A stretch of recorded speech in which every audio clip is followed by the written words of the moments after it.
DreAllDay.com.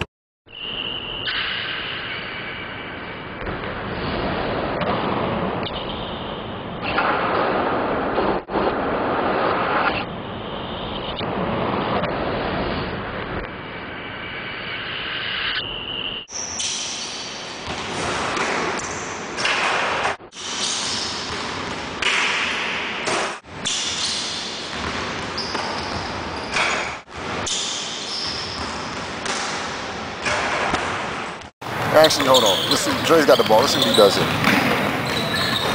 Okay, he's fucking cooking him. It was a move used mostly by Chris Paul, where you put a spin on the ball in one hand. So you see I go behind the back, little jump stop as I put the ball around my back, and then I go.